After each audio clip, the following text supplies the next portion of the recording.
Hello, everyone. Hi, and welcome to the first ever, the inaugural Remesh Consumer Insights Live series. This one's going to be about sustainability and packaging. But in general, what we're going to do here is we research a topic and we share our findings with you. I am your host, Rocco. I serve as our Executive Vice President of Sales and Professional Services at Remesh. I've been with this company about 6 years, but I have been at the intersection of insights and innovation and helping companies do research for a long time. I love it here at Remesh, and I wanted to take a moment to acknowledge our sponsors, which are nobody. There are no sponsors to this. I say that because in the research we conducted, there are brands that have come up in conversation with the participants. None of those have sponsored this, so completely unsponsored research as those names come up later. Joining me today is my friend and esteemed colleague, Ali Key. Ali Key, tell us about yourself. Hi, everyone. I'm so excited to be here. I'm Allie. I'm a research consultant here at Remesh. I've been working here for a little over 5 years now, and prior to that, spent time as a research generalist doing custom qualitative and quantitative research at Nielsen and a large consulting firm. And yeah, I was a part of putting this study together, and I'm excited to talk with Rob about what we found. Awesome. I'm excited too, Ali. Thank you. Thanks for the work that you've done and put this together. Um, Here's our agenda. We'll talk about a little bit about what we do here. We'll talk about this research for the vast majority of the time, and then we'll get into Q&A. So let's start by kind of why are we here? Why did we do this? Well, one, I guess let's talk about specifically this topic of sustainability. So we've been seeing a lot of this topic lately in the research conducted by our customers. A lot of our clients are in the process, I think, of rethinking and redesigning, reimagining their packaging through the lens of sustainability. Um, our and other research technologies play a role in that. In Remesh's case, they'll use Remesh perhaps before putting a product in the market because let's get an understanding of as to what's going to resonate, what's going to work, as not to kind of waste time and resources designing and producing something that may or may not click. What we did here was more exploratory in nature and industry agnostic. The intent in that was that these findings can apply and be useful to anyone in any industry, and that's what we're hoping for today. So naturally, we did this research with our own platform, Remesh. Um, what is Remesh? Remesh is a conversational insights platform. And at Remesh, I think we believe that there's not enough why. There's not enough exploratory research that gets conducted, and perhaps too much emphasis on behavior. The what factors, what is being purchased and not. We're about motivations. We're about the why, and we're about not making assumptions about the way consumers or even employees what they believe or what they want. Um, we do this and we deliver it through a unique blend of depth of insight, quality of insight, and scale. We do it super, super fast. So let's get into this research, and I'll throw it over back to you, Ali. Ali, how did we set this up? What did we do here? Yeah. So, to develop a better understanding of our consumer sentiment towards sustainability in their purchase behaviors, we conducted a field study, like Rob said, using our Remesh platform. So, we decided to use a Remesh Flex, which is our asynchronous option. We also offer live options, very similar to a live online focus group. This one was an asynchronous option. And we utilized our new Remesh Recruit to talk to about 125 US consumers. I want to note once we set the study live and started to recruit, we collected our sample in just about 3 hours. So we balanced our sample based on gender. We had about a 50-50 split, but our other demographics fell out naturally. We have roughly half of our sample being between age 18 to 35 and the other half age 36 plus. We have a good split between political party, race and ethnicity, and income levels as well. Going to allow us to look into those segments and demographics in some of our slides going forward. In terms of what went into the discussion guide, we like to include a mix of close-ended polls and ranking questions to kind of anchor ourselves, as well as open-ended questions, where is really our Remesh bread and butter, where participants respond in their own words before voting on responses from the rest of the group. So you'll see the different types of data in the presentation we have for you today. So with that, Rob, let's get to our first slide of data here. Sounds great. Thanks, Allie. Okay, yeah, let's get into it. So looks like we started here with an open-end question. When I say sustainability, what immediately comes to mind? Tell us why you elected to open with that type of question, Ali. Yeah, so starting with our open-ended question is a great way to go in exploratory research. We want to start by getting participants unfiltered and unbiased thoughts on this broad topic of sustainability.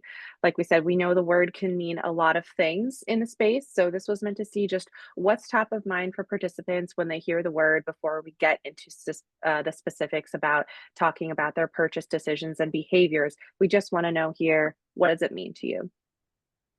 Got it. So I'm seeing here, so you've got verbatims that were collected. These are actual verbatims from human participants.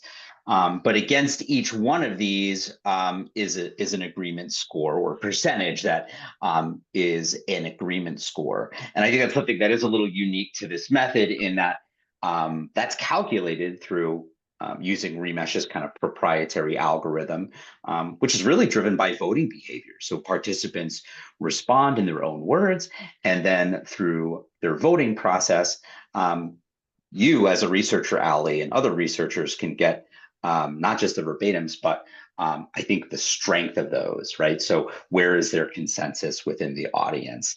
And this is something you'll probably see throughout the slide. So I did want to comment that folks watching, if you're seeing these percentages against verbatims, that's what's behind that. Yeah, and so that helps us make sense of a large data set. You know, with Qual, 125 participants is a fairly large data set for this type of analysis. So that's really going to guide a lot of the findings we're going to present today. And so here, what we found when we asked them, what does it mean to you? What immediately comes to mind? We see that for our group of participants, sustainability involves using natural resources wisely, utilizing renewables where possible, something interesting, looking for high quality and durable products rather than disposable goods. So some of them mentioned they're more willing to purchase things that are more expensive but will last them longer. And then ultimately living in such a way that safeguards resources for future generations. Great. So this next question looks like used a different type of open-end question. I think I know why, right?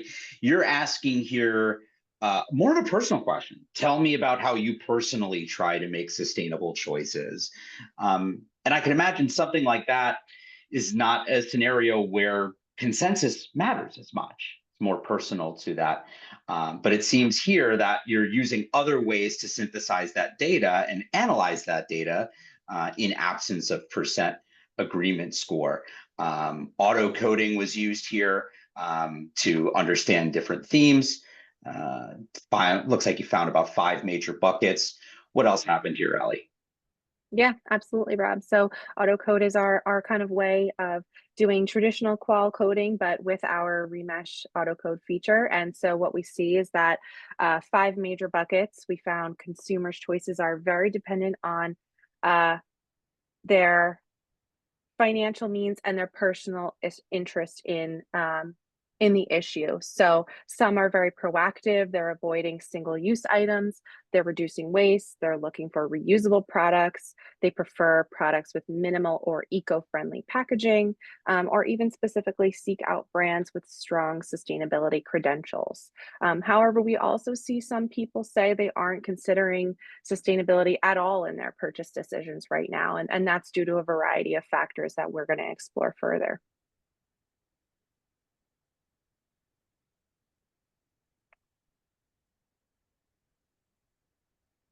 Okay. So I see here, what if anything gets in your way of making meaningful, sustainable choices day to day? So it looks like to that end, we wanted to see not just what enables it, but what might get in the way. Again, using our AutoCode tool, we were able to identify 5 major themes. What did you find, Ellie? Yeah.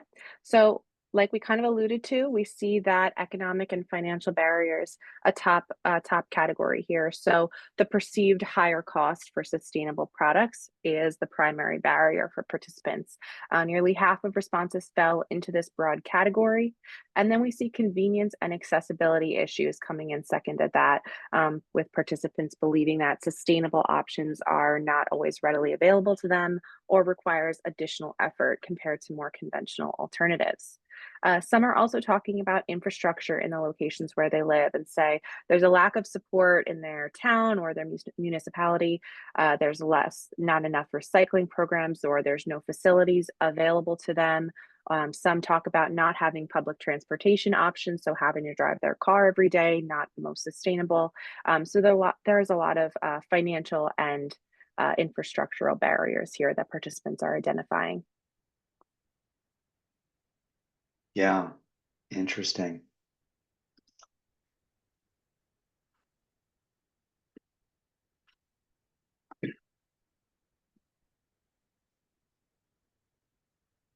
We decided to dig more into um, some of the differences, clicking a layer deeper on opinion here, right? So I think this topic is more around the um, whose responsibility is it to make sustainable choices?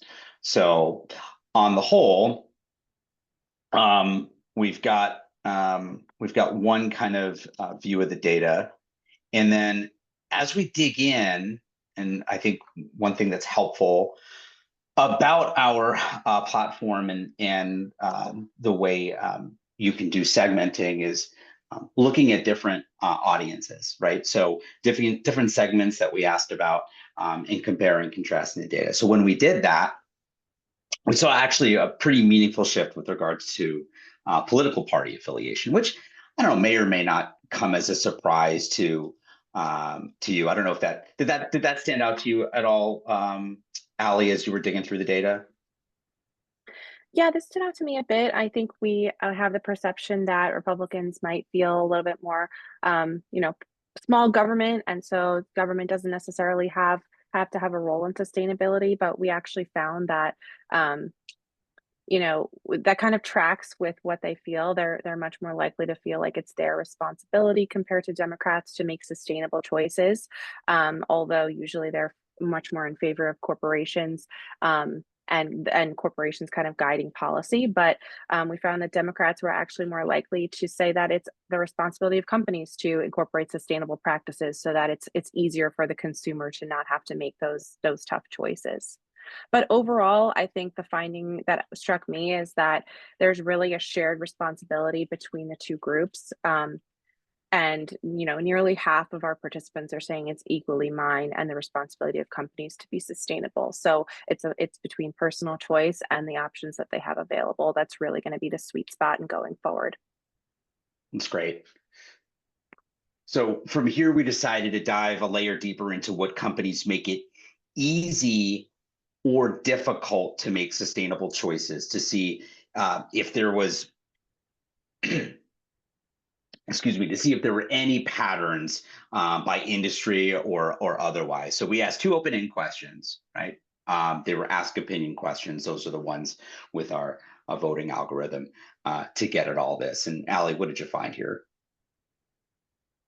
Yeah, so what we found here is that the types of brands or companies that make it easy to behave sustainably are those that integrate sustainability into their business models.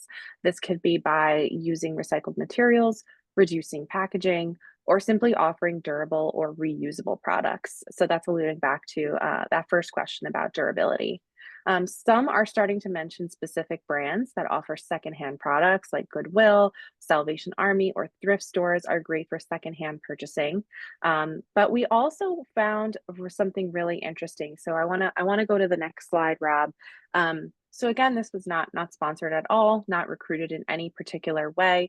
And in our study of 125 people, we saw that 10% of them organically are mentioning one brand, Patagonia. So I took a look into all of the responses that mention the Patagonia brand, and I'm finding a couple of things that the brand does really well and is exactly what participants said that they're looking for in terms of making it easy to be sustainable, and that's integrating it into their business model. So I wasn't super familiar with the brand, so I did a little bit of my own research and found everything the participants are saying they do is totally true. The brand uses recycled materials in their products, uses materials grown organically and sustainably. They offer secondhand gear, so that goes back to the Goodwill and Salvation Army and thrift stores. But actually, Patagonia offers it directly from their brick and mortar and online. They offer repair services, so their products can last longer and consumers don't have to throw away and buy new, but they can reuse and just repair something that needs fixing. And finally, this was really interesting as well, is that the price point is praised as being Hmm. accessible for the average person as well, especially since we saw economic and financial barriers as being something that gets in the way of making sustainable choices. Brands that are making it, not out of the realm of possibility for the average consumer to purchase goods produced sustainably is really important to people.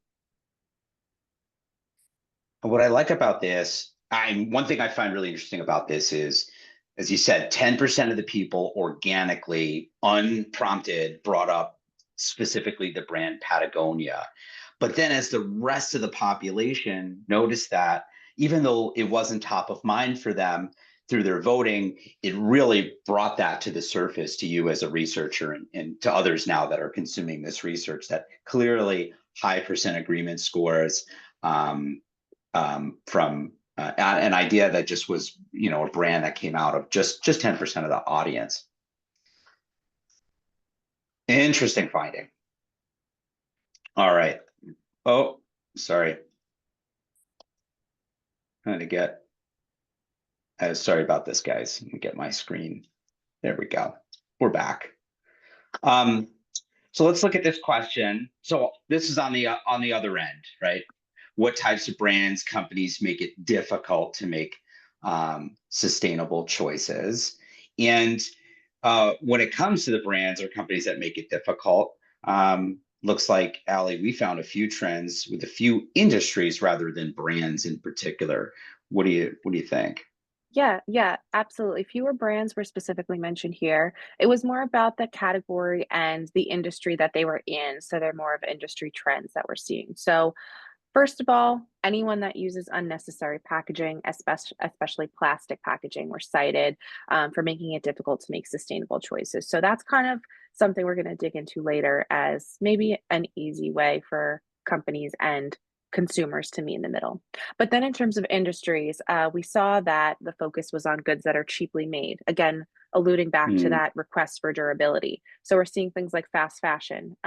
They don't last very long. They're very trendy, so consumers buy more, albeit at a lower cost, but they also use more and waste more. Responses also indicated that companies like this often prioritize cost savings over environmental considerations, and it leads to the use of non renewable materials and a lack of eco friendly options for the consumer. Some big box retailers were mentioned, some technology companies are mentioned for the use of their packaging, but those were the big trends we're seeing here by industry. mhm. Excellent. So here we have another question type that you utilized in this research, a ranking question. So tell me more about why ranking here and what was interesting about this, if anything. Yeah. Yeah, like we talked about at the beginning, we're able to anchor our data into some closed-ended questions, and I felt a ranking question here was an easy way to compare and contrast between what we're doing here is shopping online versus shopping in person. So we have a couple of uh, similar options between these two ranking questions. I wanted to see where they fell out. So we see that when shopping online, they're saying they can do more of their own research. It's a lot easier for them to do that Hmm. background research beforehand. So they're saying choosing products from brands or companies that are known to make sustainability a priority is the top behavior they adopt when shopping sustainably online. When shopping in person, where we know convenience is paramount, participants say they're more likely to look for secondhand goods, shop at thrift stores, and shop locally than they are to choose based on companies known to make sustainability a priority. But where I saw things converge here, one habit that they do both in person and online is choosing based on packaging. So recyclable or compostable packaging is preferred. So we can see that be the number two rank for online purchase behaviors, and we see that as the number three rank for in person. So we wanted to dig into that and understand that a bit further. And I think we also wanted to understand packaging, right? It was a constant across brands and industries. So we asked a poll, um, followed by an open end question, and then split the group based on their poll responses, um, so that we can kind of take them down separate paths based on their preferences. Back to you, Allie, on what happened there. Yeah, awesome. So we asked about trade-offs in packaging, and we want because we know that plastic can be the most durable, but it's not sustainable. So we asked them, what are you willing to, or when it comes to sustainable packaging, what statement about trade-offs do they agree with the most? And we see that about half of consumers say they're willing to accept small trade-offs in quality of packaging. We also saw by age, younger adults are slightly more likely to feel this way. The 18 to 35 group more likely to say they would rather accept small trade-offs or that sustainability matters even more than the quality of the packaging. And then those with higher income had that same trend. So I think that could be because participants were talking about the financial barriers to sustainability, and maybe those with a higher income are thinking less about the cost that's Mm, associated with that sustainable packaging. But that was an interesting trend. yeah. So bringing it back to what does this all mean, right? So in the topic of trade-offs, what trade-offs are acceptable in the eyes of the consumer? Which ones are not acceptable or not as appealing? Um, so we followed the poll up with the specific questions based on their previous response and found more. What did we find, Ellie? Yeah.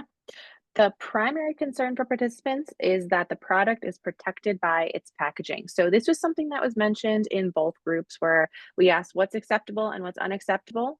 Both can agree as long as the product is protected by its packaging, we're in a good place.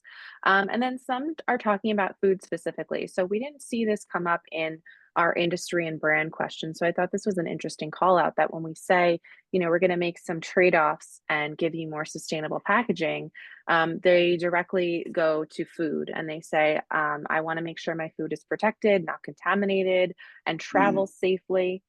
Some people are even talking about, my eggs. I don't want my eggs to break when I'm coming home. So I'd rather buy something with styrofoam on my eggs because then my purchase is ruined. But beyond that, many consumers find current packaging of products wasteful and unnecessary, and they would just be okay with less packaging or a change of materials, and again, less plastic specifically. yeah, right. Overall, um, consumers. Here's what I'm taking away from that, Allie. So overall, consumers have a willingness to make sustainable choices in their purchasing behavior, although there are practical barriers, like the egg example that you gave. Right? Nobody wants broken eggs on the way home. Certainly not in their car. upholstery. Um, a combination of responsible practices from both companies and consumers, with each accepting certain trade-offs, seems like the ideal scenario. So very collaborative, very jointly held responsibility makes sense.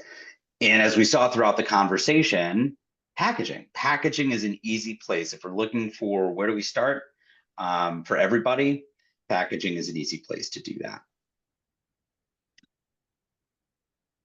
Wow, that's it. Those are our findings. Let's go now to see if there are any questions we can answer, and I see a couple. Okay, a few here. One, can you explain recruiting methodology further? Source, validation, fraud prevention. I'll start with that one. Ali mentioned how we did it, but we didn't get too deep on the research or the sampling methodology. How we did it was, again, through an integration in our platform, a API that we have with, wait, the wonderful Prolific. Prolific is a source that we've been working with at Remesh for many years. Um, they bring us and others a very engaged, thoughtful group of participants who engage in dialogue, which is what we do in our platform. One of the things we enjoy most about that source in particular, Prolific, and others that we use when we do other types of recruitment off platform. We do custom recruitment and on platform recruitment, is our extremely low removal rate. So we have a sub 1% removal rate. A lot of that has to do with the way the audience is carefully kind of cultivated, managed, QA'd, and a lot of upfront checks to make sure that we've got authentic human beings participating in our research. Great question. Let's see if there are any more. Were many of the sustainable package trends in Europe discussed, mentioned? Ali, you're definitely closer to all of the data. Yeah. Tell me No, more about that. Yeah. yeah, it's interesting because I think we have a perception that they're doing a lot of sustainability in Europe that maybe we're not adopting here in the US yet. This was a US based audience. I Hmm. didn't see many mentions of the trends going on in Europe right now. Um, but I think that would be something interesting to dig into in the future. We didn't, like I said, we didn't really have any requirements on this audience aside from an 18 plus US Gen Pop. So they may not even be familiar with what's going on in Europe right now, but it's definitely something to look out for in the future if those trends make their way over here. Great. Yeah. Excellent. Great questions. I think we've got a couple more rolling in.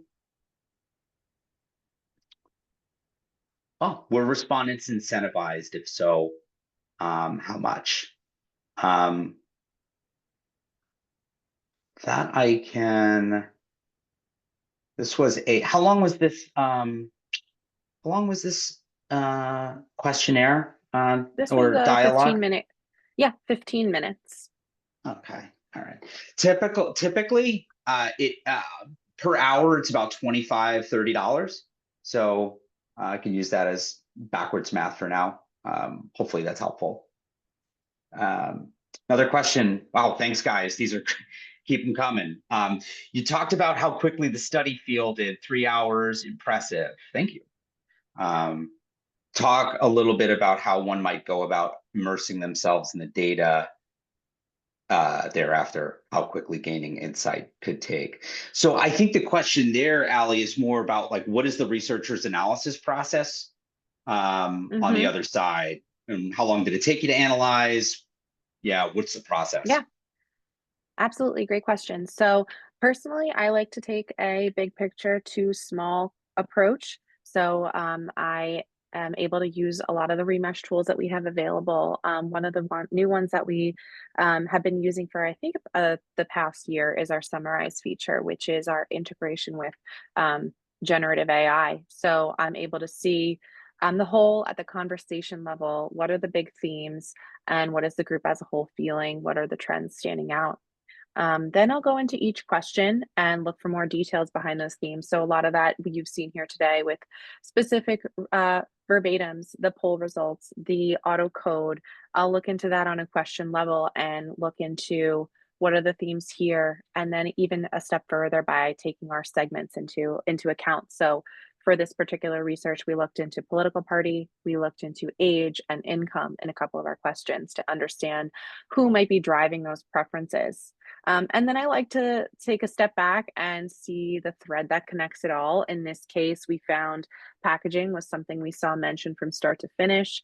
It kind of guided the way we designed our flow, where we started big with what does sustainability mean in general. That was intentional. And then we ended with some practical and specific questions about what trade-offs you might be accepting and how do you want to see this evolve in the future. So that's kind of how I take it, the analysis approach as well. And in terms of time spent, you know, with the tools available, it can be a couple of hours to gain Mm. these insights from our platform versus, days and days that it might take with traditional qual to do a study of 125 people. So I think that gives you that speed that is oftentimes a challenge in the qual space. Yeah, yeah. I mean, the challenge of doing qual at scale is the scale. So understanding 125 Totally. people in their own words in another way would be very labor intensive. So that's the answer here. Cool, great. Another. Um, Consumers seem supportive of sustainable packaging. What does your research indicate is the biggest reason that there is not more sustainable packaging on shelves? Did that come up in the data at all, Ali? I don't think it did because we were talking specifically on the consumer end. I would love to Yeah. do a study about the those at the brands, those in the industry, what's been the challenge? Because, yeah, it is a great point. Consumers are open to it, look for it even. Um, Based on what participants are saying are the barriers that packaging or those products often cost more, I would guess that it's the Mm, cost to bring that to market in a scalable way. But that's just a hypothesis. Could also be practical, shipping and protection of the products like we saw in that question about what's an unacceptable trade-off. Well, if the product they're purchasing is not being protected by the packaging, we know plastic is probably the most protective packaging out there, definitely more than cardboard or something biodegradable. So I wonder if that would play a role as well in why it's not more prominent in the space. yeah, I think those are great.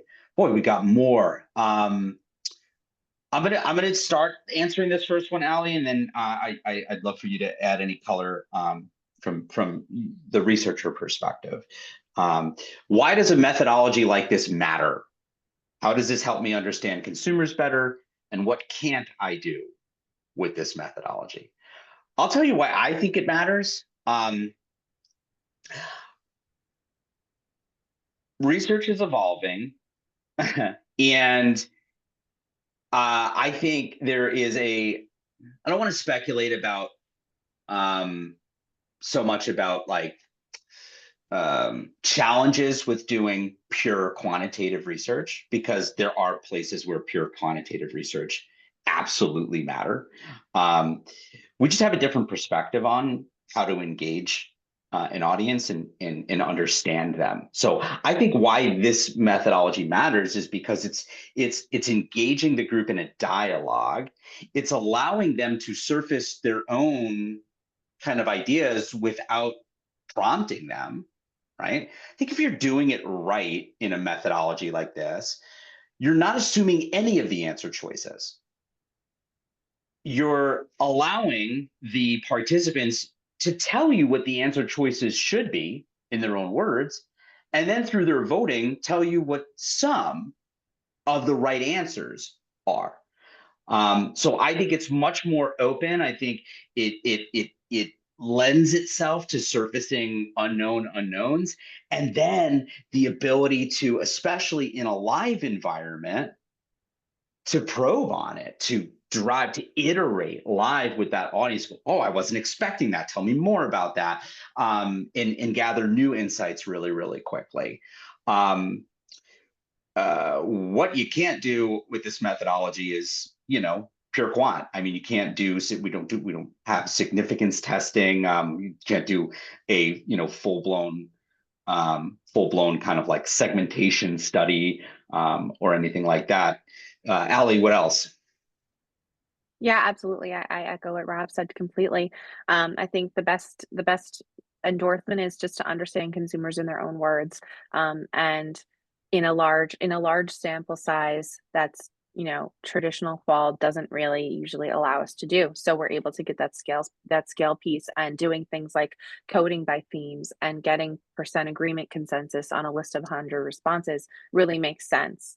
No, we cannot do traditional quant. Regression analysis, this would not be the tool for you, but we can still ask those closed-ended poll questions, single, multi, ranking, to anchor ourselves in the data and to get some data points that can guide us and can take us in different directions and allows us to pivot and probe in different ways. We can move quickly with both recruitment and analysis, which is another great piece of this methodology. Um, and yeah, I really love using it. Yeah, I think the adaptability there matters too. Great. Some love for Remesh in the chat. Thank you. Love your platform. We appreciate that a great deal. Um, you said this was asynchronous, not live, so more like a survey, online survey. How do your live studies work? Would you include such a large sample in a live project? Is live a thing people like? Yeah, so a couple answers. Our live studies are, think of it as a focus group. Um, but it's anonymous. It has more scale, but it happens at a specific date and time. A human moderator, and it can be one of ours, like Ali. It can be you as an expert researcher or somebody you know. An actual human moderator and the participants agree to meet in the Remesh platform at a specific date and time for live research, and it is an experience. It's a lot of fun. I think. The ability to kind of like get that direct immediacy of like, oh my god, I'm really talking to my audience, my stakeholders in this moment, creates a lot of excitement and fun. um, Live is very popular. It is popular for those reasons, for the theater of it, for the experience, and for the iterative nature. But something that is becoming increasingly popular as I dance is using both. So do a live study. We see this a lot. Live study for those who are available in that moment, to work out the kinks, to ask those new questions, to refine the research. And then once that hour or so is up, then we convert it to a flex conversation and leave it open for a few days to get more scale, which leads me to the answer to the next question, which was, have you found Remesh to be a good tool for explorative healthcare practitioner research, for example, message testing? And yup, it has, especially, and that's where I see that deployment a lot. Live for the docs that can make it, because they're busy, and then convert to Flex and leave it open and allow more to take part, and add more kind of scale and add their voice. It's great for HCP research, in my opinion, and in my experience, because it solves for some of the things that happen with in-person focus groups with doctors, and other professionals, where it's like, this one, there's an alpha bias, right? There's the loudest voice. There's perhaps the most senior practitioner in the room, that others may yield to. Whereas in this environment, no HCP knows who anybody else is, and the it's not the loudest voice or the most experienced doctor's opinion that rises to the surface or is the most agreed upon. It's all done through the voting anonymously. Recruiting, Yeah. yeah. Oh, Oh, go Rob, I ahead, just wanted Allie, please. to jump in Mhm. on that. Yeah, not only with HCPs and other Mhm. audiences that are difficult in person, but we also find in general participants on a platform such as ours where they really can be anonymous. They can take the time to thoughtfully respond in their own words before someone else in the room, like a traditional focus group. They, might take their answer, or there's politics, or maybe they're shy or can't get a word in. So everyone kind of has the same weight of, it's democracy. Everyone is able to put in their own answer and vote equally. So we find that participants can be a bit more open and honest about their actual thoughts, their behaviors. They're able to respond in writing rather than verbally, which is a lot easier for us to digest and analyze. So I find that that's true in a lot of different types of audience that we recruit for. Excellent. And on the recruitment side for HCPs, we do it. We have several customers that do their own recruitment, typically smaller sample sizes. So, we did 125 for this. A lot of the HCP sessions are, maybe more like 20, 25, which is still, uh, fairly large. How long do these sessions typically last? Would you use it for a 1 hour sync session, or is it more difficult to engage an audience for that long? I'll answer this first, and then from my perspective, and then Allie, I definitely want yours.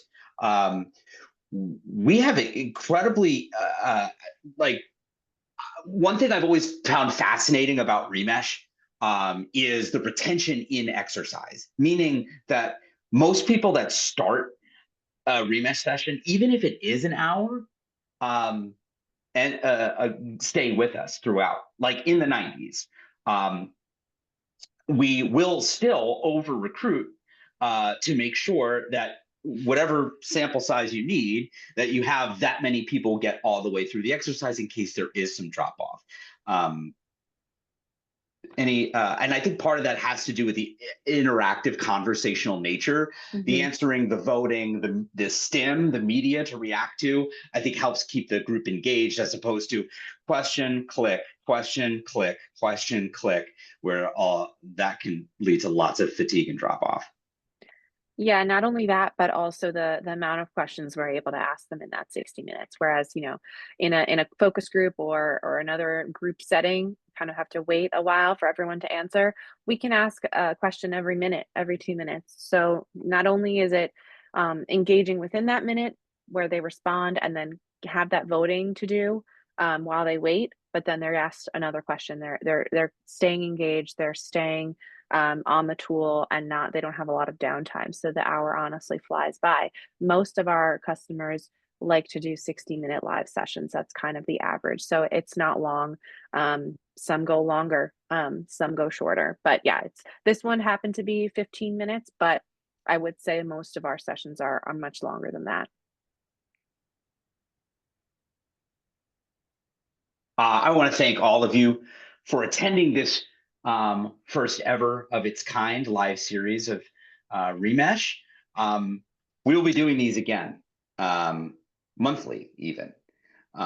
If you liked this, if you enjoyed this experience, we would love to have you as a guest on this podcast um, series, either way.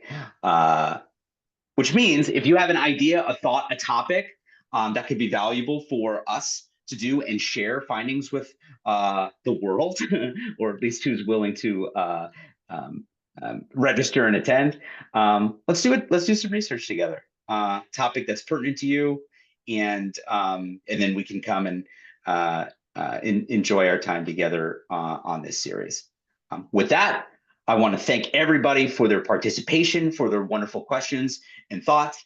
And we look forward to seeing you on the next one. Have a great day, everybody. Bye now. Thank you.